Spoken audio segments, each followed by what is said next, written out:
We really need to talk about this whole digital gold thing Oh, yeah. because you look at the last week and actual physical gold is it's soaring Yeah. because of geopolitical fears. Right. But Bitcoin, Mhm. it's selling off. It is the complete opposite of what everyone was expecting. Exactly. So today we are doing a deep dive into the Vantage Plus crypto outlook for January 26, 2026. And the big story isn't just the price. It's that Bitcoin seems to be having a bit of an identity crisis. It's a huge divergence. I mean, you have all this tension bubbling up, which normally sends investors running for so-called safe havens. And gold did its job. It shot up, what, over 8%? Over 8%. Meanwhile, Bitcoin fell nearly 7%. So what's the theory here? Well, the argument from Vantage Plus is it's really interesting. They're saying that right now, Bitcoin isn't a safe haven. It's a liquidity tool. Okay, so not the vault you hide money in, but more like the ATM you run to when you need cash. Yeah. That is the perfect analogy. When things get uncertain, people they're not buying Bitcoin to protect their wealth. They're selling it. It's just the easiest asset to liquidate for cash. So both assets are reacting to the exact same fear, just in polar opposite ways. Exactly. And that has to be showing up in the charts. I mean, if Bitcoin is the piggy bank you smash open in an emergency, the technicals must look a little stressed. Stressed is a good word. It's not broken, but it's definitely bruised. Yeah. Bitcoin's basically stuck in the mud. It's just hovering right under $89,000. Pure sideways movement. It feels like it's just waiting.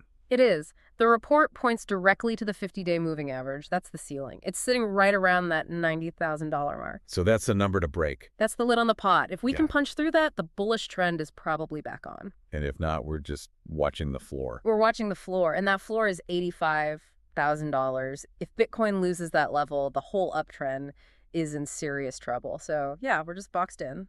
Okay, so while Bitcoin is just sort of sitting there, Ethereum is starting to look a little anxious. Anxious isn't the right word. ETH is trading around, what, $2,945? And the real damage there is psychological.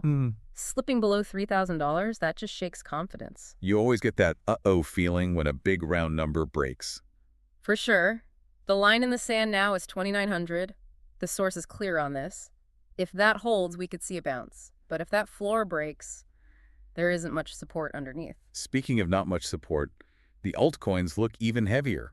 Ripple looked like it was struggling. It is. XRP is sitting just under $1.90, and you can just feel the momentum fading. The chart put in what they call a bearish pin bar candlestick. Which is basically a giant rejection signal, right? It's a huge rejection. It means the price tried to go up, and the sellers just slapped it right back down. It's a sign the bears are in control. So the risk is a drop below 180. That's the immediate risk. To fix this, XRP really needs to get back above $2, but the energy just isn't there right now. Okay, but if XRP is losing steam, Solana looks like it's about to fall off a cliff. This was the part of the report that really got my attention. Yeah, the Solana chart is, it's the most bearish one in the whole analysis. Yeah. It's trading around $126, but it's forming this massive head and shoulders pattern. The grim reaper of chart patterns. Pretty much, yeah. And it's testing the neckline of that pattern right now at $120. And this is the scary part.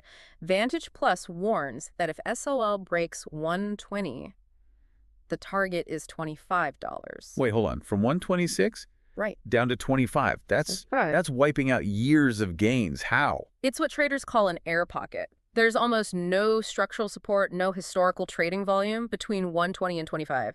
If that floor at 120 breaks, there are no buyers lined up on the way down to catch it. It could just drop. Wow.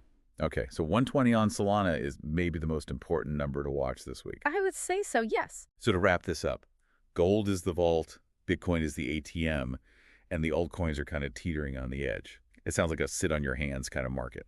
It is definitely a time for observation, not aggression. Which brings us to the big question to think about.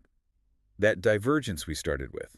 If Bitcoin is currently a liquidity tool, something you sell when panic sets in, how does that change your strategy for the next geopolitical flare-up? Do you buy that dip, or do you wait for everyone to finish cashing out first? That is the question that could define this whole next cycle. Thanks for the deep dive. And for everyone listening, keep your eyes on those charts.